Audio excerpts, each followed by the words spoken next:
મિત્રો, શું તમે જાણો છો કે આવનારો સમય આપણને અગાઉથી સંકેતોના રૂપમાં દેખાય છે, પરંતુ આપણે તે સંકેતોને સમજી શકતા નથી અને ભવિષ્ય કેવું આવવાનું છે તે જાણવામાં અસમર્થ છીએ. ઉતાર ચઢાવનું નામ જ જીવન છે. ક્યારેક સારો સમય આવે છે અને વ્યક્તિની તમામ સમસ્યાઓ દૂર થઈ જાય છે.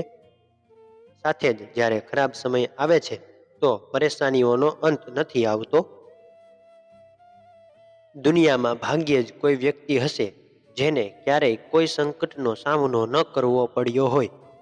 પરંતુ શું તમે જાણો છો કે સંકટોનો પણ ગ્રહ સાથે સંબંધ હોય છે અને ખરાબ સમય આવતા પહેલા જ સંકેતો મળવા લાગે છે? અમે તમને આ સંકેતો વિશે જણાવવા જઈ રહ્યા છીએ, જેને તમે સમજી જશો તો આવનારો સમય તમારા માટે અગત્યનો સાબિત થશે.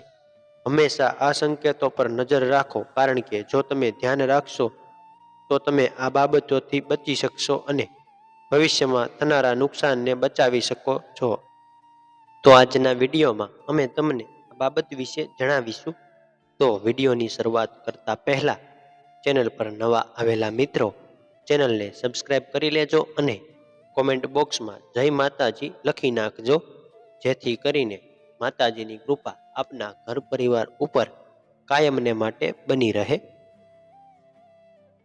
કોઈ પણ વ્યક્તિ હંમેશા પોતાનો સારો સમય ચાલે એવી ઈચ્છા રાખે છે, પરંતુ કોઈક વાર જો તેનો ખરાબ સમય આવવાનો હોય તો ભગવાન તેને અમુક પ્રકારના એવા સંકેતો આપવા લાગે છે જેનાથી જાણી શકાય કે ખરાબ સમય આવવાનો શરૂ થઈ રહ્યો છે. તો આજે આપણે કંઈક આવી જ માહિતી મેળવીશું, તો વિડીયોને અંત સુધી જરૂરથી નિહાળજો. આ 10 સંકેતો છે જે ખરાબ સમય દર્શાવે છે. નંબર 1, જ્યોતિષશાસ્ત્ર અનુસાર જ્યારે શનિ, રાહુ અને કેતુ કોઈના ગોચરમાં પ્રવેશ કરે છે તો અચાનક તે વ્યક્તિનો ખરાબ સમય શરૂ થઈ જાય છે. આ કારણ કે તે વ્યક્તિ પર સંકટોનો પહાડ તૂટી પડે છે. ખરાબ સમય આવતા પહેલા ભગવાન મનુષ્યને પણ અમુક સંકેતો આપીને જાણ કરે છે. આ સંકેતોમાં કોઈ વૃદ્ધની તબિયત ખરાબ થવી, અચાનક ખર્ચમાં વધારો, ઘરમાં કોઈ જાનવર હોય તો તેનું સ્વાસ્થ્ય ખરાબ વગેરેનો સમાવેશ થાય છે.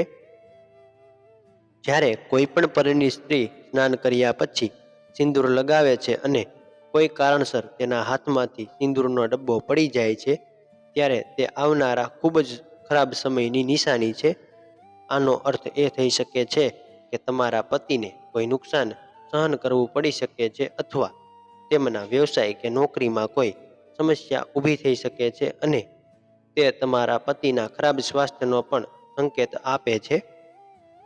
નંબર 2, ક્યારેક તમારા ઘરમાં રાખેલું દૂધ જે ઉકાળેલું નથી અને દહીં થઈ જાય છે, તે સૂચવે છે કે ખરાબ સમય આવી રહ્યો છે. તેનો અર્થ એ છે કે તમારા ઘરમાં કોઈ વિવાદ થવાનો છે અને તેની સાથે પરિવારની શાંતિ અને ખુશી પણ ડગમગી રહી છે. નંબર 3, રાત્રે સપના આવવા સામાન્ય છે. જો તમને રાત્રે ભયાનક સપના આવે છે તો તેનો અર્થ એ છે કે તમારા પરિવારના કોઈ સભ્ય સાથે કંઈક ખરાબ થવાનું છે અને તેઓ કોઈ સમસ્યાનો સામનો કરશે. સપના દરેકને આવે છે, આ એક સામાન્ય બાબત છે, પરંતુ જો સતત દુઃસ્વપ્નો આવતા રહે તો પરિવાર પર મુસીબતનો પહાડ તૂટી શકે છે. આ માટે રોજ રાત્રે હનુમાન ચાલીસાનો પાઠ કરવો જોઈએ અથવા તમારા ભગવાનની પૂજા કરો.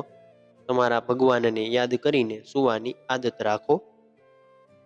નંબર 4, જો તમારા ઘરમાં પાળેલું કૂતરું, બિલાડી કે અન્ય પાલતુ પ્રાણી કેટલાક દિવસોથી કોઈ વિચિત્ર પ્રવૃત્તિઓ કરી રહ્યું છે અથવા વિચિત્ર અવાજોમાં સીચો પાડી રહ્યું છે, તો સમજો કે તમારા ઘરમાં કે તમારા પડોશમાં કોઈ પ્રકારના ખરાબ સમાચાર આવવાના છે. તમારા ઘરમાં કે તમારા પડોશમાં નકારાત્મક ઉર્જાનો ભ્રમણ હોય તેનાથી બચવા માટે તમારા ઘરની અંદર સુંદરકાંડનો પાઠ કરાવો. સૌથી યોગ્ય માનવામાં આવે છે. નંબર 5, જો કોઈ સ્ત્રીનું મંગળસૂત્ર કોઈ કારણસર તૂટી જાય તો સમજી લો કે તેના પતિને મોટી સમસ્યાનો સામનો કરવો પડશે. આ સમસ્યાથી બચવા માટે સ્ત્રીએ તુલસીની પૂજા કરવી જોઈએ. નંબર 6, જ્યારે તમે ઘરની બહાર નીકળો અને પડોશમાં કોઈને લડતા જુઓ તો સમજી લો કે તમારા સંબંધીઓ સાથે ઘણા મતભેદો હોઈ શકે છે. નંબર 7, જ્યારે તમે જમવા બેસો અને પહેલો કોળિયો લેતાની સાથે જ તમને કડવાશ અને બાકીના કોળિયા સામાન્ય લાગે, ત્યારે સમજી લો કે ચોક્કસ કોઈ ખરાબ સમાચાર આવવાના છે. નંબર 8, જો ભગવાનની પૂજા કરતી વખતે તમારી પૂજા થાળી પડી જાય તો સમજી લો કે કોઈ દેવતા તમારાથી નારાજ છે. આ માટે તમારે તમારા ઘરમાં પૂજા અથવા હવન કરવો જોઈએ. તમારા અંગો પણ આપે છે આ સંકેતો. શરીરના ડાબા ભાગને ફરકવું પણ ખૂબ જ અશુભ માનવામાં આવે છે. આ અવયવોમાં ડાબી આંખ, હાથ અથવા ડાબા ગાલનો સમાવેશ થાય છે. આ અવયવો પણ આવનારી સમસ્યાનો સંકેત આપે છે. પુરુષો માટે તેમના ડાબા અને સ્ત્રીઓના જમણા અંગો ફરકવા અશુભ માનવામાં આવે છે. આ દરમિયાન તમે ખરાબ સમાચાર સાંભળી શકો છો. આવું થાય તો પ્રભુનું સ્મરણ કરો અને કોઈ બીજી જગ્યા પર ધ્યાન કેન્દ્રિત કરો. સપનામાં કોઈને રડતા જોવું પણ ખરાબ માનવામાં આવે છે. આવું સપનું દેખાય તો કોઈને ન કહો, નહીં તો ગંભીર પરિણામ ભોગવવા પડી શકે છે. આ વાત તમારા મનમાં જ રાખો. નંબર 9, લડતી ગરોળીઓ હોય છે અશુભ સંકેત.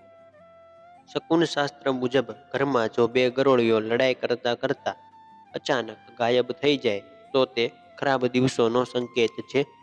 જો બે ગરોળીઓ લડતી દેખાય તો તેને તરત જ ભગાવી દો. જો તમે એક કાળી બિલાડીને જુઓ છો જે અગાઉ ક્યારેય ન જોયું હોય અને તે તમારી સામે જોઈ રહે તો તેના ખરાબ પરિણામ ભોગવવા પડે છે. શાસ્ત્રોમાં કાળી બિલાડીને અશુભ માનવામાં આવે છે. બિલાડીની આંખોમાં ન જુઓ અને તેને દૂર ભગાડી દો. પરિવારની સુખ સમૃદ્ધિ માટે ભગવાનને પ્રાર્થના કરો. નંબર 10, બિનજરૂરી નુકસાન થવા લાગે છે. પૈસા આવવાનું બંધ થઈ જાય છે. જો કોઈ પણ જગ્યાએથી કોઈ ન આવે તો સમજી લો કે શનિની અશુભ અસર છે. શનિના આવા ક્રોધથી ધનની એટલી હાનિ થાય છે કે વ્યક્તિને ટકી રહેવા માટે મૂડી જમા કરવાનો આશરો લેવો પડે છે. તો મિત્રો, અમારો વિડીયો પસંદ આવ્યો હોય તો વિડીયોને લાઈક કરી ચેનલને સબસ્ક્રાઈબ કરી લેજો અને બેલ આઇકોનને ઓલ પર સેટ કરી દેજો, જેથી કરીને આવી અવનવી માહિતી આપને મળતી રહે.